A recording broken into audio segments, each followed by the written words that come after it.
जब मैं सुबह उठता था तो मेरी पत्नी अपने कपड़े चेंज कर रही होती थी।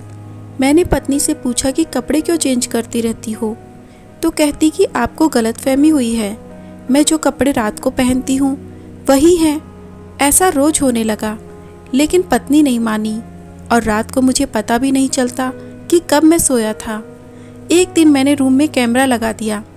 जब मैंने कैमरे में वीडियो देखा तो मेरे रोंगटे खड़े हो गए, क्योंकि मेरी पत्नी तो। मेरा नाम मुन्ना है। मेरी एक छोटी सी दुकान थी।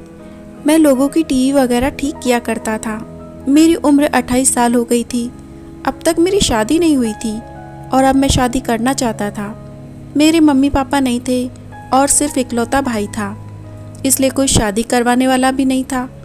अब तो खुद किसी के घर जाकर कह नहीं सकता था कि मैं लड़का हूँ और आपकी बेटी देखने आया हूँ। मेरे एक बहुत अच्छे बड़े मामा थे जो माँ की जगह थे। कहते थे कि 2 बार माँ माँ बोला जाता है तो मामा बनता है। बस यही बात है कि वो बहुत अच्छे थे।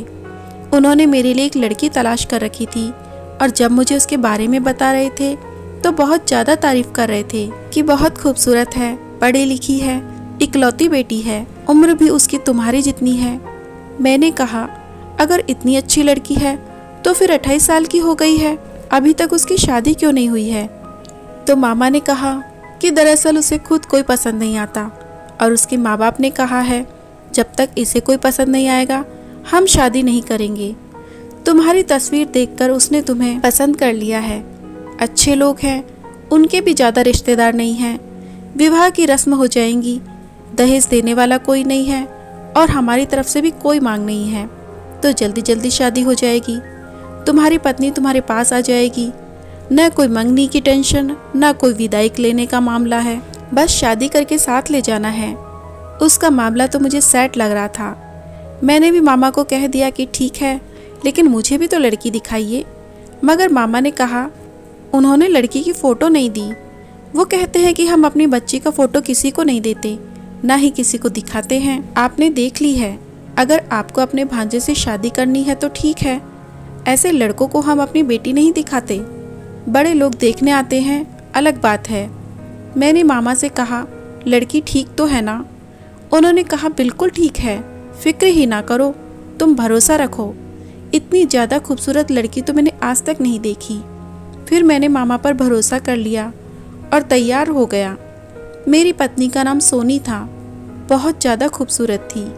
मामा ने बिल्कुल ठीक कहा था, इसकी उम्र भी मेरे जितनी ही थी, लेकिन 28 की नहीं लगती, वो तो 19-20 की लगती थी। किसी को अगर कहते हैं कि 20 साल की है तो फौरन मान जाता है। शायद वो अपना बहुत ख्याल रखती थी। शादी के बाद 2-4 दिन गुजर गए, लेकिन उसके बाद एक दिन मैंने देखा कि रात को मेरी पत्नी ने कोई और कपड़े पहने थे और सुबह कोई और, लेकिन मुझे याद नहीं था कि इसने कपड़े किस टाइम बदले और क्यों बदले।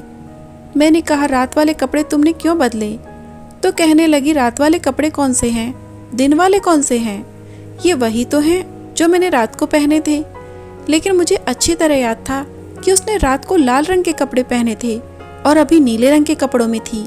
मैंने सोचा कि शायद मुझसे कोई गलती हो गई होगी, लेकिन शुरू में तो पति की पत्नी से नज़र ही नहीं हटती। वो उसकी छोटी छोटी बातें भी नोट कर लेता है। मेरी पत्नी अच्छी थी, अच्छे तरीके से घर को संभाल रही थी, मेरे साथ भी अच्छे तरीके से रहती थी। सब कुछ बिल्कुल ठीक जा रहा था, जिंदगी अच्छी थी, लेकिन अभी तक वो मुझसे शर्माती थी। एक दिन मैंने उससे कहा कि ये देखो, मैं तुम्हारे लिए फ्रूट ले आया हूँ, आ जाओ बैठो, फ्रूट खाते हैं। उसने कहा कि मैं धोकर लाती हूँ। वो फ्रूट के लिए मेरे पास बैठ गई और मैंने अच्छी सी फिल्म लगा दी। वो फल को छीलकर मेरी तरफ रख रही थी और मैं फिल्म देखने में लगा था। एक हाथ से फल उठाकर खा लेता, लेकिन थोड़ी देर बाद मैंने एक नज़र देखा तो हैरान रह गया कि वो मेरी तरफ छिलके रख रही थी और फ्रूट को कूड़ेदान में फेंक रही थी। उसका मुंह भी टीवी की तरफ था। मैंने कहा कि ये क्या कर रही हो? उसने जब देखा तो हैरान रह गई। कहने लगी, वो मुझे पता ही नहीं चला कि ये कब से कर रही हूँ। फल आपकी तरफ रखना चाहिए तो कूड़े में फेंक रही हूँ, और छिलके कूड़े में फेंकने चाहिए तो वो आपकी तरफ रखने लगी। वो इस बात पर हंसने लगी। मैं भी हंस दिया, क्योंकि कभी कभी ऐसा हो जाता है, इंसान का दिमाग भटक जाता है। लेकिन उसके बाद उसने मुझसे कहा, सॉरी, माफ़ कर दीजिए। मैंने कहा, कोई बात नहीं, हो जाता है। कभी कभी हम लोग रात को बैठकर फिल्म देखते हैं। हमारे दिन अच्छे से गुजर रहे थे, लेकिन अगली रात जाने क्या हुआ, मुझे इतनी ज़्यादा गहरी नींद आ गई और सुबह आँख खुली तो पत्नी को फिर से कपड़े बदलते हुए देखा था। मैंने अपनी पत्नी से कहा, तुम इतने कपड़े क्यों बदलती हो? तुम्हारे कपड़े रात को और होते हैं पर दिन में कोई और होते हैं, जबकि तुम्हारे कपड़े तो गंदे भी नहीं होते। उसने कहा, रात वाले कपड़े ही हैं। आपको पता नहीं क्यों शक होता रहता है। मैंने रात को यही कपड़े पहने थे, लेकिन मुझे अच्छी तरह याद था कि उसने रात को कोई और कपड़े पहने हुए थे। लेकिन उसने कपड़े कब बदले, क्यों बदले, ये तो मुझे याद ही नहीं था। मुझे ये भी नहीं याद था कि मैं किस टाइम सोया, मैंने उससे क्या बात की थी। मुझे तो ये भी याद नहीं था कि मेरे कमरे में किस वक्त आया, कब बेड से लेट गया। और दिन इसी तरह गुजरने लगे। मेरी पत्नी मेरे सामने खाना रख रही थी तो मैंने उसका हाथ गौर से देखा, जहाँ पर एक बहुत बड़ा जख्म लगा हुआ था। मैंने कहा, ये क्या हुआ है, तुमने मुझे क्यों नहीं बताया? इतना बड़ा चोट है। चोट को देखकर लगता था कि एक दिन का पुराना है। उसने कहा कि छुरी लग गई थी। मैंने जल्दी से उसके ऊपर दवा लगाकर पट्टी बांधी। अगर 2 दिन पुराना घाव इतना गहरा था तो जिस दिन लगा था उस दिन मेरी पत्नी को दर्द नहीं हुआ था? क्या वो मुझे बता नहीं सकती थी कि इतना ज़्यादा चोट लग गया है? मैं उसे डॉक्टर के पास ले जाता और हैरान तो मैं इस बात पर था कि जब इंसान सब्जी काटता है तो छुरी उसकी उंगली पर लगती है या हाथ पर लगती है। ये इसके बाजू के ऊपर कहाँ से लग गई थी, वो भी इतनी गहरी थी। मैंने उसको पट्टी करा दी और उसे शाम को डॉक्टर के पास ले गया। डॉक्टर ने कहा कि ऐसे जख्म नहीं भरेगा, एंटीबायोटिक्स खाना पड़ेगा और 1 हफ्ते के लिए पट्टी भी करनी पड़ेगी। वापसी पर मैंने पत्नी को समझाया, क्या तुम मुझे गैर समझती हो, मुझे बता नहीं सकती? तो कहने लगी, मुझे लगा आप गुस्सा करेंगे। मैंने कहा, क्या मैं पागल हूँ कि तुम्हें चोट लगी हो और मैं गुस्सा करूँ? उसने कहा कि मेरे घर वाले ऐसे ही करते थे। अचानक से उसकी जुबान रुक गई। मतलब जब मुझे कोई चोट लग जाती थी तो वो बहुत गुस्सा करते थे। देखकर काम नहीं कर सकती, देखकर नहीं चल सकती, ध्यान कहाँ रहता है तुम्हारा? तुम्हारे हाथों में छेद तो नहीं है? मुझे इस बात पर हंसी आ गई। मैंने कहा, माँ बाप ऐसे ही होते हैं, बच्चों को डांट देते हैं लेकिन असल में बहुत प्यार करते हैं। लेकिन अगर तुम्हें कोई तकलीफ हो तो मुझे बताना। मेरी पत्नी की ऐसी हरकत नहीं थी जिसकी वजह से मुझे उस पर गुस्सा आता या मैं बिना वजह उससे कोई बात सुनाता। सारी जिंदगी तो मैं अकेला ही रहा। अब तो मुझे एक रिश्ता मिला था, एक ऐसा इंसान जो मेरे घर में रहती है, मेरे काम करती है, मेरे साथ अच्छे से रहती थी। तो फिर मैं उसके साथ क्यों बुरे से पेश आता? लेकिन रात होते ही मुझे इतनी गहरी नींद आने लगती कि मैं जो करना चाहता था वो भी नहीं कर पाता था। अपनी पत्नी के साथ बैठकर कुछ देर बातें कर लेता। इंसान उस लम्हे को अच्छा गुजार लेता है। जब पत्नी को देख लेता है कि कितनी प्यारी है मेरी पत्नी। लेकिन रात होते ही मैं कमरे में आता और घोड़े गधे बेचकर सो जाता था और सुबह ही मेरी आंख खुलती और मुझे ये भी याद न रहता कि रात को क्या हुआ था।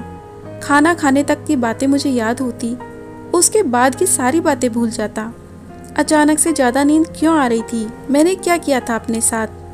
मैंने तो ऐसा कुछ भी नहीं खाया था जिसकी वजह से मैं बहुत ज़्यादा सुस्त हो गया था।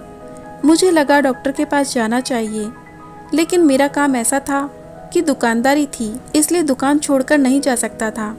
फिर सोचा कि बुधवार के दिन जाऊंगा, पत्नी को भी साथ ले जाऊंगा, डॉक्टर से भी मिल लेंगे और थोड़ा घूम फिर भी लेंगे।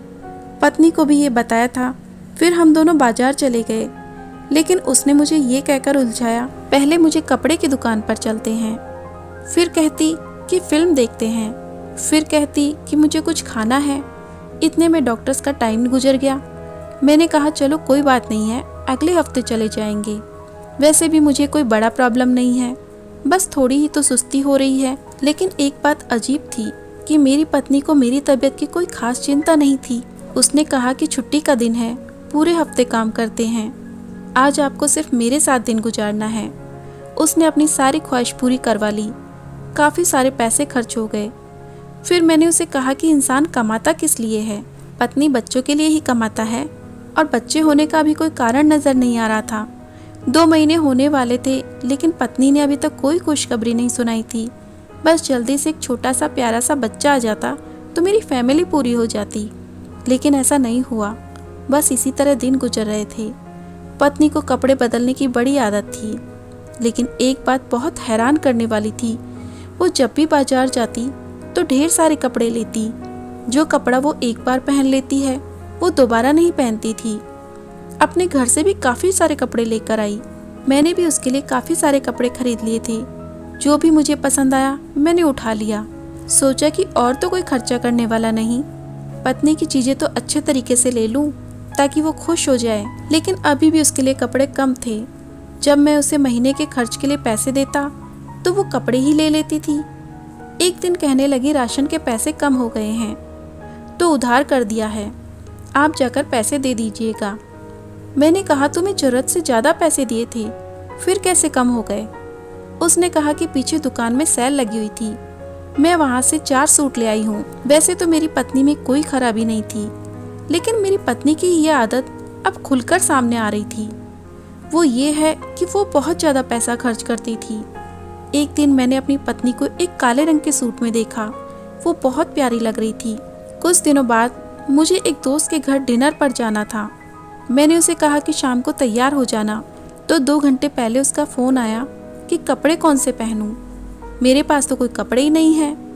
मैंने कहा कि ये औरतों का प्रॉब्लम क्या है, अलमारी भरी पड़ी होती है फिर भी कहती हैं कि मेरे पास कपड़े नहीं हैं। तो मैंने कहा कि वो काला फ्रॉक पहनो, उसमें तुम बहुत प्यारी लग रही थी। उसने कहा वो तो मेरे पास नहीं है, ना जाने कहाँ चला गया।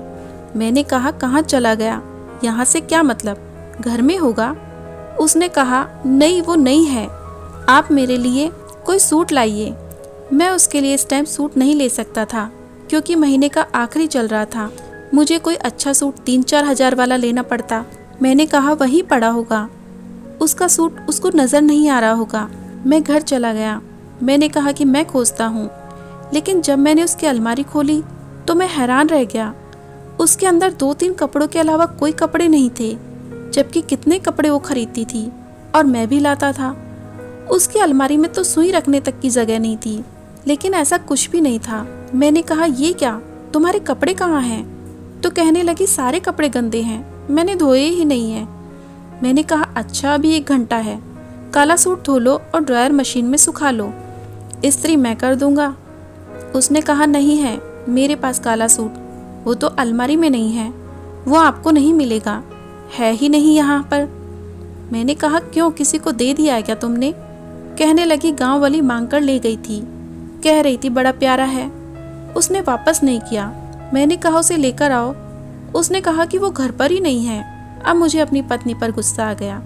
मैंने कहा क्या अपने कपड़े धोकर नहीं रह सकती हो, और क्यों अपनी चीज़ें दूसरों को देती हो? फिर मुझे तुम्हारे लिए दोबारा सूट लेना पड़ेगा।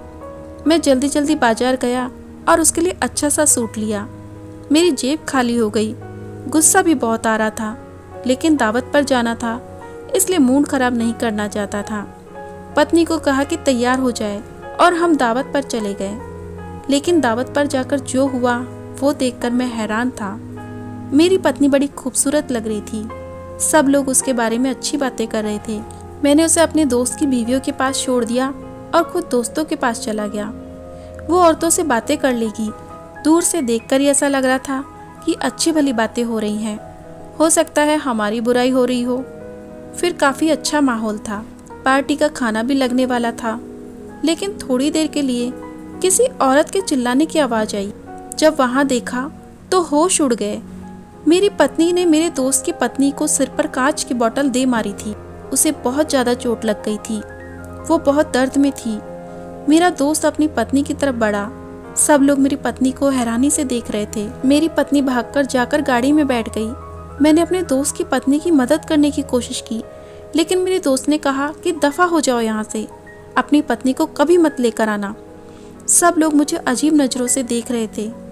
मैं गाड़ी में आया। मैंने कहा तुमने क्या किया, लेकिन मेरी पत्नी भी बेहोश पड़ी थी। मैं भी हैरान रह गया। उसे अस्पताल ले गया।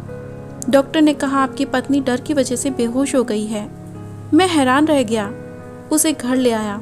उससे पूछा कि तुमने ऐसा क्यों किया। उसने कहा कि वो मेरी बेइज्जती कर रही थी। उस पर मुझे गुस्सा आ गया। मैंने कहा तुम्हें गुस्सा आता है तो तुम लोगों के साथ ऐसा करती हो, तुम्हें ऐसी हरकत नहीं करनी चाहिए। तुम्हें पता है इस वजह से मेरी कितनी बदनामी होगी, बेइज्जती होगी मेरी। मेरी पत्नी रो रो कर मुझसे माफ़ी मांगने लगी। फिर उसकी तबीयत अचानक ख़राब होने लगी। मैंने कहा ठीक है, मेरी पत्नी की हरकतें बिल्कुल भी ठीक नहीं है। मुझे पता लगाना था कि वो करती क्या है। वो इतने सारे सूट खरीदती है, लेकिन उसके सूट घर में नहीं थे। उसके शरीर पे हमेशा जख्मों के निशान लगे रहते हैं और वो पागल वाली हरकतें एक नॉर्मल इंसान नहीं कर सकता था। मैंने अपने कमरे में एक सीसीटीवी कैमरा लगवाया और रात को सुकून से सो गया। सुकून से क्या, समझो बेहोश हो गया। पता नहीं ये क्या मामला था। सुबह जब उस कैमरे की रिकॉर्डिंग मेरे पास आई तो मैं ऑफिस चला गया। जब मैंने वो रिकॉर्डिंग देखी तो मैं हैरान रह गया। मैंने देखा मेरी पत्नी मेरे साथ सोने का नाटक करके आधे घंटे बाद उठ गई। फिर उसने मुझे चेक किया। वो मुझे ऐसे हिला रही थी जैसे मुझे जगा रही हो। फिर भी मैं जाग नहीं रहा था। इसका मतलब मैं सोया हुआ नहीं था, मैं बेहोश था। वो मुझे बेहोश करती थी। शायद वही खाने में कुछ मिलाया करती थी, क्योंकि उसके आने से पहले तो ऐसा कुछ भी नहीं था। इसके बाद उसने जो कपड़े पहने हुए थे वो बदल लिए। जो कपड़े पहने थे उनको कैंची से काटने लगी। उनको काट काट कर उनका इतना बुरा हाल कर दिया कि दोबारा कोई सही करके भी उन्हें नहीं पहन सकता। फिर उसने उनको एक थैले में डाल दिया। उसने अलमारी का एक हिस्सा खोला जिसके अंदर उसने थैले को रख दिया। वीडियो में नजर आ रहा था कि अलमारी के एक हिस्से में इस जैसे 1000 कपड़े के थैले पड़े थे। इसका मतलब इसने अपने सारे सूट इसी तरह फाड़कर काट कर इन थैले में डालकर वहां फेंक दिया करती। मेरी पत्नी अजीब सी हरकतें कर रही थी। कभी इधर उधर जाती, कभी आईने में खुद को देखती, कभी हंसती और फिर आकर सो गई। ये नज़ारा देखकर तो मेरी रूह कांपने लगी। मैं बहुत ज़्यादा परेशान हो गया था, लेकिन मैं समझ गया था कि मेरी पत्नी नॉर्मल नहीं है। तभी तो अभी तक इसकी शादी नहीं हुई थी। जो जख्म मैंने उसके शरीर पर देखा वो अपने आप खुद को लगाती थी। वो अपने कपड़े कैंची से काट देती, फिर उनको थैले में डालकर रख देती। मुझे लगता है कि कोई दिमागी बीमारी थी। मैं सीधा सुबह सुबह उसके घर वालों के पास गया। उनको थोड़ी बहुत वीडियो भी दिखाई, सब कुछ बता दिया। उन्होंने कहा हमारी बेटी को दिमागी बीमारी है, तभी तो इसकी शादी नहीं हो रही थी। तुम अकेले इंसान हो, तुम्हारे पास कोई नहीं था, इसलिए तुम्हारे रिश्ते के लिए हमने हाँ कर दी और इसको तुम्हारे साथ भेज दिया। नहीं तो सास ननद का मामला होता तो फिर पहले दिन ही पता चल जाता, लेकिन तुम अकेले थे इसीलिए शायद तुम्हें पता नहीं चला। मैं हैरान हो गया। मैंने कहा कि मेरी जिंदगी को बर्बाद कर दिया, अब मैं क्या करूँगा। उन्होंने कहा हमने इसका बहुत इलाज करवाया, लेकिन ये ठीक नहीं होती है। डॉक्टर कहते हैं कि इसे पागल खाने में भिजवा दो। मैंने कहा आपको यही करना चाहिए था, मेरी जिंदगी तो बर्बाद ना होती। कैसी औरत है ये जो मुझे बेहोश कर रही है, कल को मुझे जहर भी दे सकती है। मैं अपनी पत्नी को उसके घर वालों के पास छोड़ आया। मैंने कहा इसका इलाज करवाएं, अगर ये ठीक होगी तो मैं दोबारा अपना लूँगा, नहीं तो मुझे इसे छोड़ना पड़ेगा। वो लोग मजबूर थे, उन्होंने मुझे भी मजबूर बना डाला। इनके पास कोई चारा नहीं था, मेरे पास भी कोई चारा नहीं था। वो अपने घर में ही है, कहते हैं कि हम उसका इलाज करवा रहे हैं, लेकिन पता नहीं असर हो रहा है या नहीं। मुझसे झूठ बोला गया। मेरी पत्नी की सच्चाई मुझे नहीं बताई गई। अगर वो मुझे बता देते तो आज ये सब कुछ नहीं होता। अब मेरी पत्नी अगर ठीक हो गई तो दोबारा से अपना लूँगा, नहीं तो उसको मुझे छोड़ना पड़ेगा। लेकिन ऐसा नहीं करना चाहता, मैं उसके साथ रहना चाहता हूँ। मैंने कहा आप लोग इलाज कराएं, इलाज के सारे पैसे मैं भर दूँगा। मुझे नहीं पता था कि क्या क्या होगा, वो ठीक होगी या नहीं, लेकिन फ़िलहाल बस यही दुआ है कि अगर वो ठीक होती है तो ठीक हो जाए, क्योंकि वो मेरी पत्नी है। मैं उसके पास रहना चाहता हूँ, उसके साथ रहना चाहता हूँ। अब आप ही बताइए, क्या ये मेरा फैसला सही है या नहीं? अगर आप मेरी जगह होते तो क्या करते?